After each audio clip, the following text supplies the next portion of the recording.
رئیس نے بنا سوچے بس غصے میں یہ حکم دیا، لیکن یہ ٹیکنیکلی بھی پاسبل نہ تھا۔ ٹھیک ہے سر، میں کوشش کرتا ہوں۔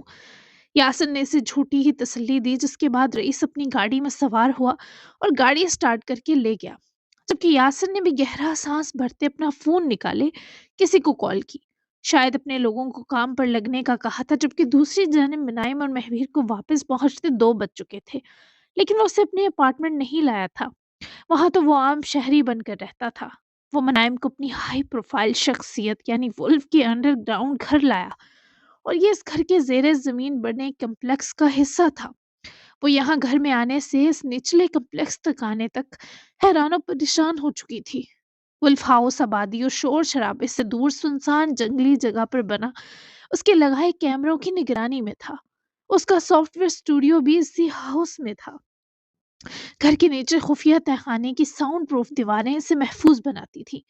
خود کار ٹارگٹس گن سے نکلتی گولیوں سے باتیں کرنے کو تیار تھے۔ ایسا لگتا ہے آپ کوئی خفیہ ایجنسی چلا رہے ہیں۔ ایک تو اتنا ڈراؤنا جنگل، اوپر سے زمین کے نیچے آپ کا یہ بنکر۔ وہ اس پورے ایریا کو دلچسپی سے دیکھ رہی تھی۔ ایک دیوار پر LCD نصب تھی، جبکہ دوسرا حصہ شوٹنگ رینج پر مشتمل تھا۔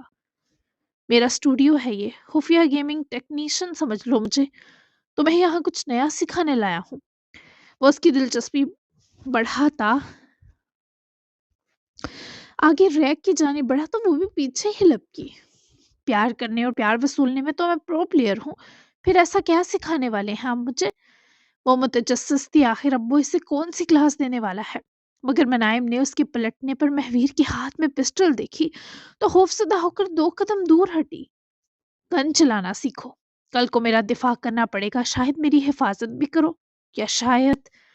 اس کے خوف کو چندہ اہمیت دیے بنا منائم کی طرف بڑھا تو وہ لڑکی جو بے خوف ہو کر جنگل میں آ گئی، اس زمین کے نیچے بنے گھر میں چلی آئی، اب سچ میں ڈری محسوس ہوئی۔ شاید کیا مہویر؟ وہ ڈر کر منمنائی، شاید تمہیں کل کو مجھے مارنا بھی پڑے۔ میں نہیں چاہتا تمہیں یہ کرتے ذرا بھی مشکل پیش آئے، سوچنا پڑے۔ وہ دل توڑنے میں ماہر تھا، کیونکہ اس کا اپنا دل سینے میں چور پڑا تھا، اور ستم اب اس ہر ٹکڑے کی چاہ بنائے ملک بن رہی تھی۔ یا اللہ، کیسی باتیں کرتے ہیں! میں آپ کو مارنے کے لیے اس گندی چیز کو بھلا کیوں چھونے لگی مہویر؟ وہ تو میری بھوری آنکھیں ہی کافی ہیں آپ کا انکاؤنٹر کرنے کو۔ چھوڑیں اسے، مجھے کوئی الٹا کام نہیں سیکھنا۔ وہ اس کی بازو پکڑے گن وہیں رکھواتی مہویر کا ہاتھ پکڑ کر اس ایریا سے کھینچ کر سائڈ لائی۔ وہ سمجھ نہ پایا لڑکی سیریس کیوں نہیں ہوتی۔ ٹھیک کہا، لیکن کم از کم اپنے دفاع کے لیے ہی صحیح تمہیں یہ چلانی سیکھنی ہوگی۔ میں کچھ خفیہ کام بھی کرتا ہوں تو ممکن ہے کل کو میرے دشمن تمہیں بھی تنگ کرے۔ اب تم میرا مقابلہ کرنے لائق تو ہو گئی، پر میرے دشمن میری طرح آسان ہدف نہیں ہوں گے۔ ان کو زیر کرنے کے لیے ہتھیار چھونا ہوگا تمہیں۔ وہ اس کی فکر و پریشانی کو دلچسپی بناتا بولا تو منائم نے ڈری ڈری نظر اس ٹیبل پر پڑی گن پر ڈالی۔ یہ ایک کمرے پر مشتمل آل ان ون خفیہ بنکر دیکھ کر ہی اسے اندازہ ہو گیا تھا مہویر کے ساتھ اس کی زندگی آسان نہیں ہونے والی۔ دیواروں پر لگے سافٹ ویئر کے چارٹس، لے آؤٹس، لیونگ ایریا زمین کے نیچے ہونے کے باوجود مدھم مگر بھرپور بیٹری سے کی گئی لائٹنگ، ایون حرارت کا انتظام، سب سنسنی خیز تھا۔ لیکن جب اس کے پاس مہویر تھا تو اسے کوئی ڈر محسوس نہ ہو رہا تھا۔ پھر کسی دن سیکھ لوں، اب جانتے ہیں نا آج میں بہت تھک گئی ہوں مہویر، گھر چلیں؟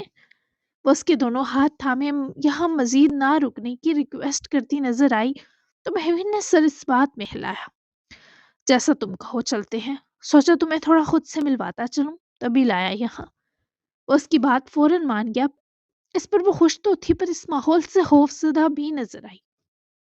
عجیب سے ہیولے بھی اس کی آنکھوں کے آگے گھومتے نظر آئے، جیسے جنگل کا نام سنتے ہی اسے کچھ یاد آیا تھا کہ شاید وہ یہاں اس ماحول میں آ چکی ہے۔ پھر شعور میں دبی چیخ، جس کا چہرہ یا سبب اسے یاد نہ تھا۔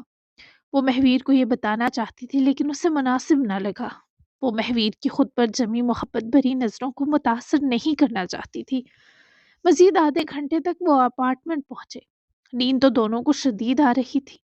منائم کو تو اس نے پہنچتے ہی جا کر چینج کیے بستر میں گھسنے کا کہا، جبکہ مزید 20 منٹ بعد جب وہ کمرے میں پہنچا تو وہ اس قدر تھکن سے چور تھی کہ مہویر کا انتظار بھی نہ کر سکی اور سو گئی۔ اور باخدا آج اس کا بنا کچھ تقاضا کیے سو جانا مہویر کو شدید بے چین کر گیا۔ اگر یہ کہیں وہ اس کے پاس آ کر لیٹے اس کی محبت کے نچھاور کیے گئے مظاہرے یاد کر رہا تھا تو غلط نہ ہوگا، لیکن اس کے آرام کی خاطر جناب نے خود بھی سونے کو ہی پریفر کیا تھا۔ فجر کی اذانوں پر انیس کی نیند ٹوٹی تو شانے پر بڑا دباؤ اسے نیند سے نکالنے میں بہت معاون ثابت ہوا، اور جو پہلا احساس اس کے اندر اترا وہ منہ اور ناک کے پاس بکھرے ارشیا کے بال تھے۔ وہ تکیے سے سر اٹھا کر جیسے ہوش کی دنیا میں آیا۔ انیس کی بازو ارشیا کی گرد حائل تھی اور وہ اس کے سینے پر کافی حد تک چڑھی، شانے پر گال ٹیکے اور گردن میں منہ چھپائے آہستہ آہستہ بے خبر سانسیں لیے گہری نیند میں تھی۔ یہ پہلی صبح تھی جب وہ اٹھتے ہی مسکرایا، لیکن یہ مسکراہٹ کافی مجبور و مسکین تھی کہ لڑکی ادین سے بھی دو ہاتھ آگے ہے، کس طرح پوری مجھ پر چڑھ کر سو رہی ہے۔ اللہ اللہ! انیس نے جب اپنی ٹانگ ہلانی چاہی تو اس پر کھلا کہ ارشیا نے اپنی ایک زرافے جیسی باریک ٹانگ بھی انیس کی ٹانگ پر رکھی ہوئی تھی۔ وہ جیسے ہلنے لائق بھی نہ تھا۔ تھوڑی سائیڈ ہو سکتی ہو تم، مجھے اٹھنے دو۔ اس کے بالوں کو دھیرے سے دوسرا ہاتھ آگے لے جا کر سہلاتے سرگوشیانہ سا پکارا تو وہ اپنا چہرہ کسمسا کر ذرا پیچھے سرکاتی چہرہ انیس کی بازو کی جانب لے جاتی اس کے چہرے کے روبرو چہرہ لے آئی۔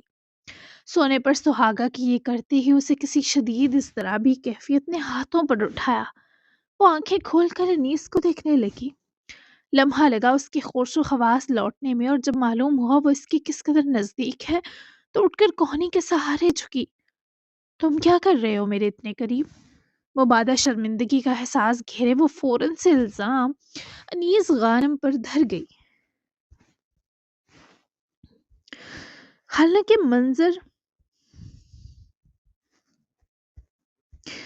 حالانکہ منظر موسم ان کی موجودگی سب گواہ تھے کہ جو قریب آئی وہ ارشیا المیر تھی۔ میں کیا کر رہا ہوں؟ تم آئی میرے پاس، خود دیکھ سکتی ہو۔ وہ اپنی پوزیشن دیکھنے کے باوجود اس کو الزام قرار دیتی انیس کو گھورتی اٹھ بیٹھی۔ نہیں دیکھ سکتی، تمہارا بازو میرے سر کے نیچے ویسے ہی آیا جیسے رات ہوا۔ تم میرے ساتھ سوئے ہی کیوں؟ بولو مجھے کتنی دیر سے نیند آئی، کیا تمہیں اندازہ بھی ہے؟ خود تو تکلیف دے کر بھی تم گدے گھوڑے بیچ کر سو گئے تھے، وحشی نمونے۔ وہ اس کے سینے پر ہاتھ سے تھپڑ مارتی اپنی نیند پوری نہ ہونے پر جس طرح اگریسو ہوئی۔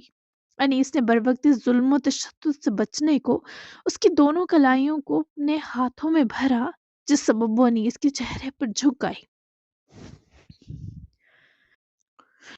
جھکتے ہی انیس نے اس کی کلائیوں کو چھوڑ کر اس کی بازوؤں کو ہاتھوں میں دبوچا تاکہ وہ اس پر گر ہی نہ جائے۔ میں نے تمہیں دی تکلیف کی تھوڑی سی تلافی کی تھی، اگر تمہاری یادداشت سلامت ہے تو، اور تم مجھ پر غصہ نہیں کر سکتی کیونکہ وہ رات گزر گئی ہے۔ اپنے غصے کو بھی گزر جانے دو۔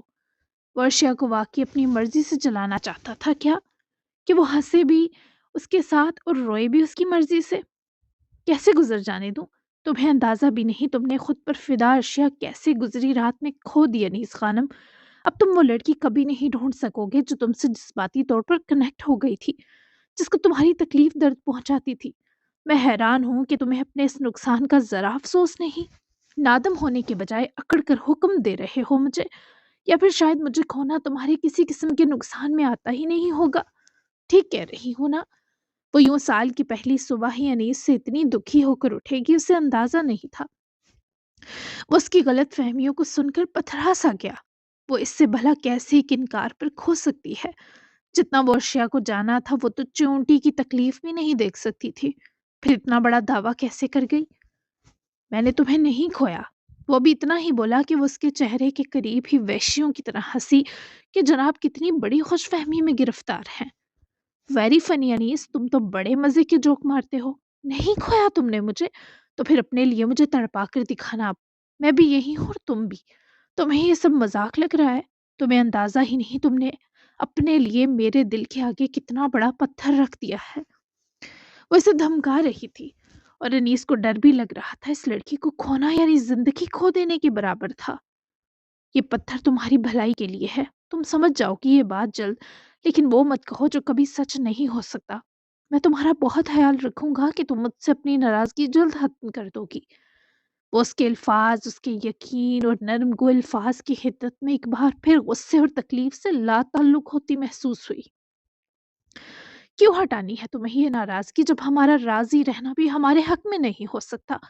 جب ہمارے رشتے کا کوئی فیوچر نہیں، تم کیوں خود کو مجھ سے دور کر رہے ہو، وہ بھی جان بوجھ کر؟ دیکھو، یہ پہلی اور آخری بار پوچھوں گی، اس امید پر کہ ایک بار سچ بولو گے مجھ سے۔ قسم کھاتی ہوں دوبارہ یہ سوال نہیں کروں گی، یا شاید اس لائق ہی نہیں رہوں گی کہ تم سے بات بھی کر سکوں۔ بتاؤ مجھے انیس، کیا تم یہ رشتہ آگے بڑھانے سے خوفزدہ ہو کہ کل کو ہمارے بچے ہیموفیلیا کا شکار نہ ہو جائیں؟ تم نہیں چاہتے وہ تمہارے جیسی تکلیف سے گزرے، ان کی زندگی تمہارے جیسی کٹھن ہو۔ تمہیں محبت ہو گئی مجھ سے، تم نے مجھے پا بھی لیا، لیکن اب آگے تم نے فل سٹاپ لگا رکھا ہے۔ میں ٹھیک کہہ رہی ہوں نا؟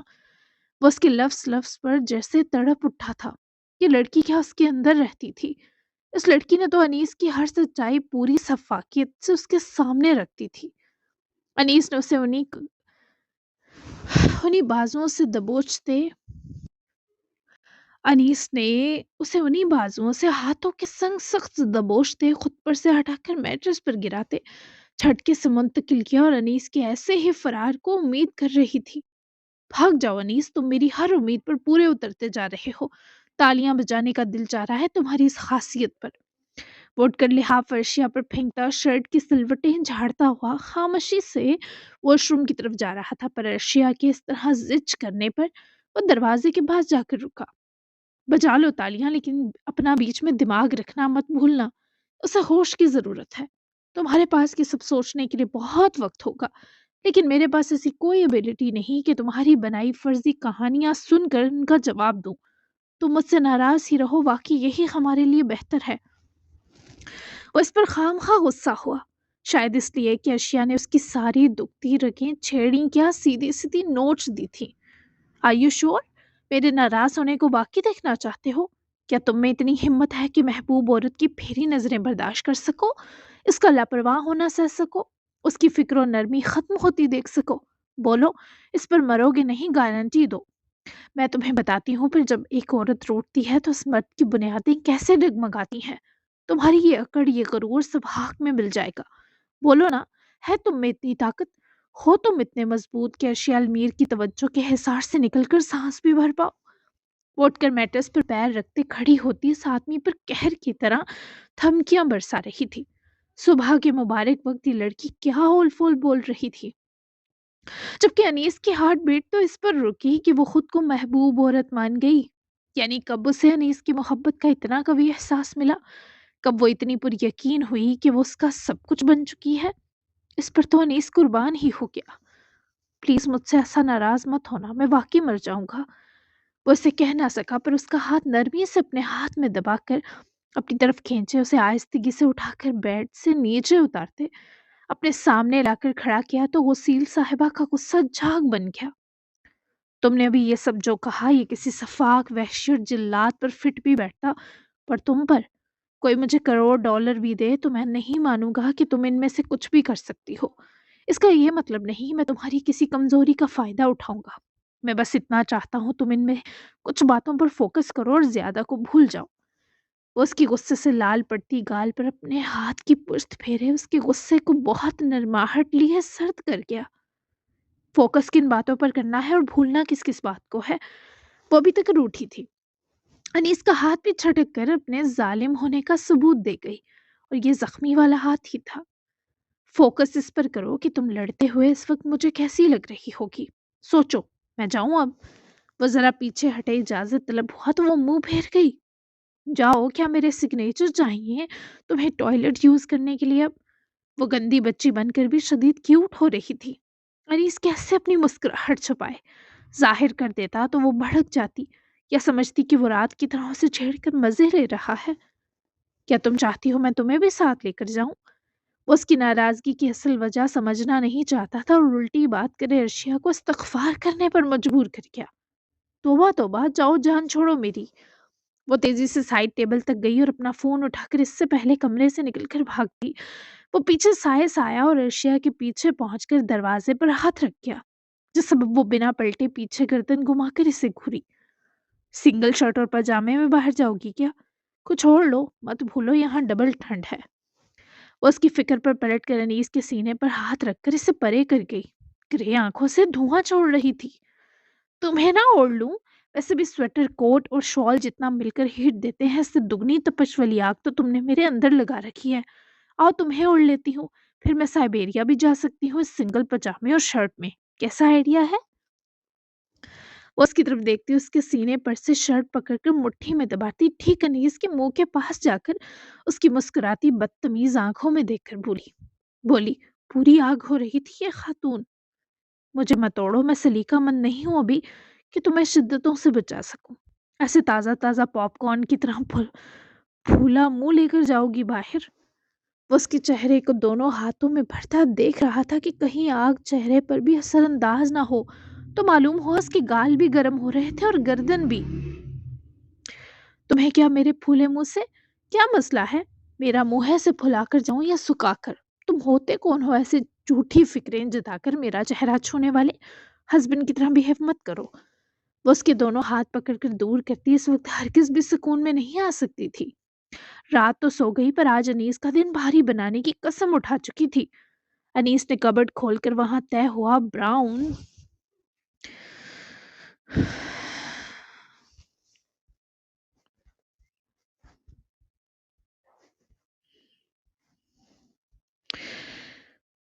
وہاں رکھا براؤن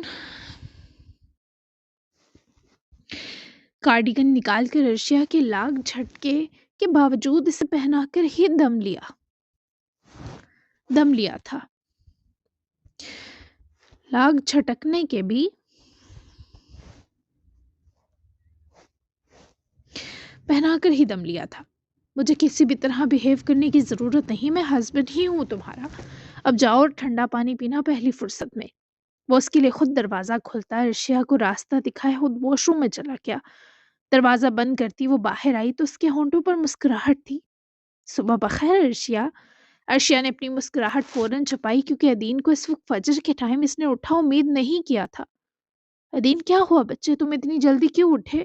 طبیعت ٹھیک ہے؟ مجھے بتاؤ، نیند نہیں آئی ٹھیک سے؟ وہ فوراً سے ادین کے پاس آ کر رکتے، جس طرح پریشان ہو کر اس کا ماتھا اور گال ہاتھ کی پشت لگا کر دیکھتے بولی۔ ادین کی مسکراہٹ اس کے ہونٹوں پر اتری۔ فکر مند نہ ہو ارشیا، بہت اچھی نیند آئی۔ یہاں شاید مسجد قریب ہے تو اذان پر آنکھ کھل گئی، جو گھر کبھی نہیں کھلتی تھی۔ میں بہت خوش ہوں کہ سال کے پہلے دن میری آنکھ کھلی۔ اس کا مطلب ہے اب میری فجر مس نہیں ہوا کرے گی۔ آپ مجھے بتائیں قبلہ کس طرف ہے، میں وہی پوچھنے آیا تھا۔ وہ اس کے نم نم چہرے، بالوں کے کنارے کی نمی اور شفاف تر و تازہ چہرے کے ساتھ ایسی باتیں سن کر جذباتی سی ہو گئی۔ کیا دین نماز بھی پڑھتا ہے؟ یہ ارشیا کے لیے بہت ہی خوبصورت آگہی تھی۔ وہ اس کا ہاتھ پکڑتی اس کے کمرے میں آئی۔ وہ اپنے کمرے کی بیڈ شیٹ بھی ٹھیک کر چکا تھا اور جو لحاف لیا وہ بھی طے کر کے بیڈ کی پائنتی پر رکھ دیا۔ اپنے کمرے میں وہ جتنا بھی میسی ہوتا پر یہاں وہ ہر چیز اپنی جگہ رکھ چکا تھا اور ارشیا اس کی عادتوں پر فدا ہی تو ہو رہی تھی۔ تم نے چھوٹی سی عمر میں نماز پڑھنا شروع کی، یہ سن کر مجھے بہت پیار آ رہا ہے تم پر۔ ماشاءاللہ، یہ عادت کس نے ڈالی تمہیں؟ ارشیا نے جائے نماز کا رخ قبلہ کی طرف کرتے دین کو دیکھتے بہت پیار سے پوچھا۔ بھائیوں نے، وہ خود بھی پڑھتے ہیں تو انہیں دیکھ دیکھ کر مجھے بچپن سے شوق ہوا۔ بس فجر اور عشاء اکثر رہ جاتی ہیں، پر اب میں کوشش کرتا ہوں کہ سب پڑھ سکوں۔ وہ دین کے بال نرمی سے سہلاتی، جھک کر اس کا سر چومتی اپنی آنکھوں کے کنارے بھیگنے سے روک نہ سکی۔ ادین نے جواباً محبت سے دیکھا۔ اللہ تمہیں توفیق دے ہر نماز ادا کرنے کی۔ جیت لیا تم نے میرا رہا سہا دل۔ پڑھ لو نماز اور پھر اگر سونا ہوا تو سو جانا، ورنہ آ جانا باہر۔ ننی کے ساتھ مل کر ناشتہ بناؤں گی تو تم بھی ہمیں جوائن کر لینا۔ جو کھانا ہوا تم وہ بھی فرمائش کر سکتے ہو۔ یہاں تازہ پھل، دودھ اور انڈے، مزہ آ جائے گا آج تمہیں ناشتے کا مائی سویٹ ہارٹ۔ وہ اسے سونے سے زیادہ مزیدار ایکٹیویٹی بتا چکی تھی تو اب سوتی ادین کی بلا۔ ارے کمال ہو گیا، میں آتا ہوں آدھے گھنٹے تک، مجھے نماز کے بعد کچھ پڑھائی بھی کرنی ہے، ادین نے مسکراتے ہوئے بتایا تو وہ حیران ہوئی۔ ہیں کون سی پڑھائی؟ وہ سچ میں حیران تھی کہ کیا ادین یہاں بھی پڑھنے والا ہے۔ دراصل بھائیوں کی صحت کے لیے میں نے ایک وظیفہ کرنا تھا جو فجر کے وقت ہی کیا جا سکتا ہے۔ اب جب خوش قسمتی سے اٹھ گیا ہوں تو کر لیتا ہوں، پھر آنکھ کھلے نہ کھلے مجھ نشئی کی۔ ارشیا کو ادین کی یہ والی محبت کا تو پتہ ہی نہ تھا۔ وہ جیسے بالکل لاجواب ہو کر رہ گئی۔ اللہ قبول کرے میری جان، ٹھیک ہے فری ہو کر آ جانا۔ وہ اسے اپنی نماز کے لیے فری چھوڑتی کمرے سے باہر آئی تو آنکھیں بھیگی ہوئی تھی۔ دماغ و دل میں اس بچے کی محبت نے بہت سا پیار تو بھرا ہی، مگر ارشیا کا دل شدت سے چاہا وہ جا کر انیس کو دیکھے کہ کیا وہ سچ میں فجر پڑھ رہا ہوگا۔ 5 منٹ دروازے پر رک کر اس نے اپنی جذباتی کیفیت بحال کی، پھر اس نے واپس دروازے کے قریب آتے بہت ہی آہستگی سے دروازہ اندر کی جانب پریس کیا، مگر انیس وہاں نہیں تھا۔ وہ اندر آ کر واش روم میں بھی گئی، مگر وہاں بھی اسے نہ پائے وہ دوسرے کمرے میں گئی جو اس نے انیس کے لیے کل ٹھیک کیا تھا، اور کمرہ کھولنے کی دیر تھی کہ وہ فون لیے باہر نکلتا ہوا بری طرح ارشیا سے ٹکرایا۔ انیس نے اپنے ہاتھ سے چھوٹتے فون کی پرواہ نہ کرتے دونوں ہاتھوں میں اس لڑکی کو سنبھالا۔ اس کا فون نیچے جا گرا پر وہ لڑکی گرنے سے بچ گئی۔ ارشیا نے اس کے سینے سے شرٹ مٹھیوں میں دبوچے اسے پکڑا، مگر اس کی نظر کچھ دور کرسی پر پڑے چائے نماز پر گئی جو کل اسے اچھے سے یاد تھا ارشیا نے ریک میں رکھا تھا۔ اگر وہ کرسی پر تھا تو اس کا مطلب تھا انیس نے نماز پڑھ لی ہے۔ تم ابھی تک یہیں بدروح کی طرح گھوم رہی ہو، کیوں اتنا برا ٹکراتی ہو؟ کسی دن تمہیں سخت لگ گئی تو؟ وہ اسے اس کے سہارے کھڑا کرواتا اس کا چہرہ دیکھ رہا تھا کیونکہ اس کا ماتھا انیس کی بازو سے ٹکرایا تھا۔ یقیناً وہ درد میں تھی پر نظریں تو انیس کے چہرے سے ہٹنا بھول گئی۔ بس یہ خیال باقی رہا کہ اس وقت وہ باوضو ہوگا۔ تم اس کمرے میں کیا کرنے آئے؟ مطلب وہ سوال کرتی اس سے پہلے اپنا سوال سمجھاتی وہ بول پڑا، اصل کو کال کرنی تھی تو فون لینے آیا ہوں، اور گھڑی بھی چینج بھی کرنا تھا۔ وہ اس کو سر سے پیر دیکھنے لگی، وہ ابھی بھی رضی صاحب کی پتلون اور گرم شرٹ میں ملبوس تھا، انہیں کی جیکٹ بھی پہن رکھی تھی، وہ کپڑے انیس کو بہت اچھے سے فٹ تھے۔ اوکے جاؤ۔ وہ راستے سے ہٹی تو انیس نے اس کو دیوار سے لگتا دیکھے ہاتھ بڑھا کر جب اس کا رخسار چھونا چاہا تو وہ اس کا ہاتھ اسے سنبھلنے کی مہلت دیے بنا پکڑ کر کلائی کے کچھ پاس سے دانتوں میں دباتی کاٹ گئی کہ وہ کراہ اٹھتا اپنا ہاتھ کھینچ گیا۔ یہ لڑکی تو غصے کے لیول کو پار کیے اب کاٹ کھانے والے مرحلے میں داخل ہو گئی تھی۔ دوبارہ میرے منہ، بال یا میری ٹھوڑی کو چھوا تو میں تمہارے ہاتھ کا کوئی حصہ کاٹ کھاؤں گی۔ سمجھ نہیں آ رہی تمہیں کہ میں غصہ اور ناراض ہوں؟ وہ دبا سے چلاتی اس کی طرف بڑھی ہی جب وہ ڈر کر 2 قدم پیچھے ہٹا۔ یہ تو ارشیا نے اپنا گفٹ اس کی کلائی پر دے کر دانتوں کا دباؤ بہت ہلکا رکھا تھا، ورنہ آج یہ آدمی نہ بچتا۔ ٹھیک ہے، غصے سے پھٹ مت جانا خاتون۔ وہ اپنا ہاتھ اس کے پاس لائے، جس طرح ارشیا کی ٹھوڑی کے گرد ہاتھ پھیلا کر اس کے نچلے ہونٹ کو انگوٹھے کی پور سے دبا کیا۔ ارشیا اس سے پہلے اس کے ہاتھ کی انگلیوں اور انگوٹھے کو بھی چبا ڈالتی۔ وہ بروقت اپنا فون اٹھاتا کمرے سے نکل گیا، اور جب تک ارشیا پیچھے لپکی وہ دروازہ بھی بند کر گیا۔ ارشیا نے گھبرا کر اپنے نچلے ہونٹ کو ہاتھ بڑھا کر مکانی طور پر چھوا تو ایک بے خود تبسم اس کی رخساریں لال کر گیا۔ وہ اپنا فون کا کارڈیگن کی جیب سے نکالتی خود اس کرسی پر رکھے جائے نماز تک آئی۔ اسے کھول کر اس پر ہاتھ پھیر کر حرارت تلاشی تو وہ پیروں کی سائڈ سے ہلکا ہلکا گرم تھا، جس کا مطلب تھا اس پر کسی نے بیٹھ کر نماز ادا کی ہے۔ تم میں ایسا کچھ بھی نہیں کہ میں تمہیں چاہنے سے خود کو روک سکوں۔ تم وہ پہلے انسان ہو جسے میں نے پیار کرنے کی جرت کی انیس، یہ بہت بڑی بات ہے۔ وہ جائے نماز کو سینے لگاتی وہیں بیڈ کی پائیتی کے جانے بیٹھی، اس کی آنکھوں میں مجسم وہی بسا تھا۔ کچھ دیر اس کے خیالوں میں کھونے کے بعد ارشیا نے جائے نماز اپنی جگہ رکھا اور ننی کے کمرے میں آئی۔ وہ بھی فجر کی تیاری ہی کر رہی تھی۔ پہلے تو انہوں نے باہیں کھول کر اپنے بچے کو اپنے سینے لپٹایا، بہت سا لاڈ دیا، پھر ارشیا نے فجر ان کے ساتھ ہی پڑھی اور کچن میں چلی گئی۔ لیکن اسے مما کو کال کرنی تھی تو ننی سے 5 منٹ لے کر وہ دوسری منزل کے کمرے میں آئی۔ اس سے ملحقہ بیٹھنے کی جگہ آ رکی تو نظر انیس پر پڑی جو رضی صاحب کے ہمراہ کھڑا تھا۔ میں آپ کی مدد کر دیتا ہوں، لکڑیاں سخت لگ رہی ہیں۔ انیس نے ان کے ہاتھ سے کلہاڑا لیا تو رضی مسکرا کر اس جوان کا کندھا تھپک گئے۔ وہ آیا تو اثر کو کال کرنے تھا، پر اسے رضی صاحب لکڑیاں کاٹتے دکھائی دیے تو وہ ان کی مدد کے لیے آ گیا۔ ویسے تو یہ کام فادی کرتا تھا پر اسے ذرا دیر ہو گئی تھی کیونکہ ناشتے پر آنے کے لیے وہ ہیرا اور مہرو کو بھی تیار کروا رہا تھا۔ دونوں گھروں کے باغیچے ایک تھے، بس بیچ میں ایک باڑ تھی۔ وہ بھی بالکنی پر کھڑی مما کو کال کرنا بھولے انیس اور نانو کو دیکھنے لگ گئی۔ لیکن تمہارا ہاتھ تو زخمی ہے میرے بچے۔ رضی صاحب کی نظر اس کے ہاتھ کے بھر چکے کٹس پر گئی تو انہوں نے فکر بھرے لہجے میں اسے مخاطب کیا۔ اسی لمحے انیس کی نظر بالکنی میں کھڑی ارشیا پر جا رکی۔ نہیں، اب زخم بھر گئے ہیں، بے فکر رہیں۔ آپ یہاں بیٹھ کر چائے پئیں، یہ میرے لیے 5 منٹ کا کام ہے۔